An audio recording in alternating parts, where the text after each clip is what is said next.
Hey amigos, Robo here. We've been on the wool trail for the last couple of weeks, so today I put all those sheep videos we've been doing into one video with some changes. This way you're not jumping around from video to video. Before we dive in, hit that like button. It's the best way to support the channel and keep the chaos rolling. Alright, let's get into it. Sheep used to be tedious, running around picking up the wool, owning multiple spindles to make bundles fast, and a waste of time rearranging pens. Open your build menu, build a pen that will comfortably hold the number of sheep you plan to keep. Avoid overcrowding. I started with 2 large pens and a pre-built sheep chute. Don't do that. When I brought 52 sheep home, the pens were overcrowded and I had to resize everything. A better way, build one pen first, drop in feed bins so nobody starves while you're building. Then duplicate that pen and add auto feeders and your chute. My layout now. 2 identical pins separated by a couple of tiles, sliding gates on opposite corners so you can herd from one side to the other. I lined the path with some hedges to funnel sheep through the chute. Here's where the overcrowding bit me. Resizing 2 pins with the chute and feed already placed down, what a pain. Learn from me, size the first pin with the sheep inside of it, then replicate it. I got impatient and tested shearing anyway. The chute worked great. Most wool dropped inside the lane. I get 2 wools per sheep. That's a lot of wool. Final pin sizes ended up to be 17 by 20 each. I repositioned the gates, rebuilt the chute, and moved auto feeders and bins in. Another shearing test showed hedges were still too far apart, so I tightened them up and added an extra hedge. Spindle placement matters. Place spindles so the bundle storage side faces away from where you'll load the wool. Otherwise, you'll accidentally pick up the finished bundles while you're trying to insert wool. With correct orientation, loading it smooth. After the spindle produces bundles, you can pick up 2 bundles at a time. Previously, you only could do 1. Highlights. It now takes 3 wool only to make 1 bundle. We used to have 5. And now we can carry 6 wool at once, which is an extra 1 than we could before. And that's enough to craft 2 full bundles per trip. Huge efficiency boost. The star of the show, the shirt factory. I unlocked the license, steep XP requirement though. The factory itself costs 70,000 coins and turns wool bundles into shirts. 70,000 coins is pretty cheap. Loading options. You can hand load the bundles or pull your vehicle up beside the platform and load directly. Numbers time. 127 box pallet of shirts takes 13.5 bundles to fill. At a rainbow price of 9,375 coins per box, that's over 250,000 coins per pallet. Sheep regrow wool about every 10 minutes, so you're looking at about 250k every cycle with minimal labor. That's pretty good. This absolutely rivals and can beat chocolate milk for newer players. Chocolate milk requires expensive gear, harvesters, tankers, trucks, cocoa trees. Sheep in the shirt factory is far easier to reach. For shearing, use my 2-pen chute method.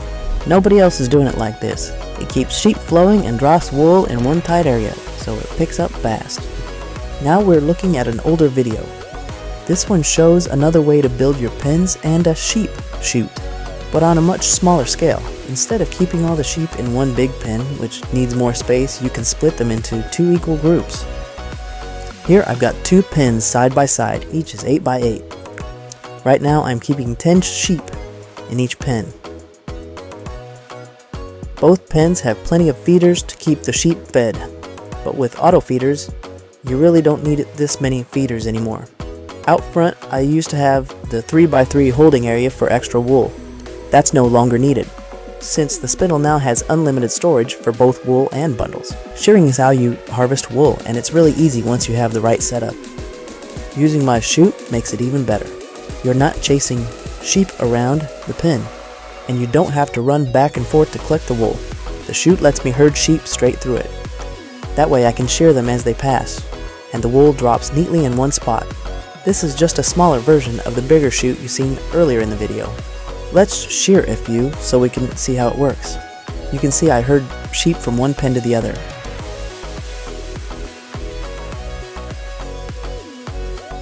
Once all the sheep are in one pen, it gets crowded. So I herd the other sheep that have not been sheared yet into the empty pen, and all the wool drops together. This makes it so much easier than running around to pick it all up. Now I can collect the wool and drop it into my spindles. You'll find the wool spindles under Animal Care in the Build menu. When a bundle is ready, just pull it off, load it into a trailer or truck, and sell it at the animal store. Or, with the new unlimited storage, you can stockpile them and sell it in bulk. That's how you keep harvesting wool the easy way, even on a smaller setup.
Guys, sheep are the way to go if you're a new player for sure. This is an amazing update, leveling the playing field across the board. Maybe for seasoned players as well. The labor required to make pallets of wool shirts is very minimal compared to chocolate milk. Alright, more to come on the wool factory and how much you can make. But for now, this has been a GameCircuit production starring Robo the Friendly Farmer. Oh, and by the way, don't forget to check out one of these other videos YouTube has put on the screen. They know you'll love them too. And as always, thanks for watching.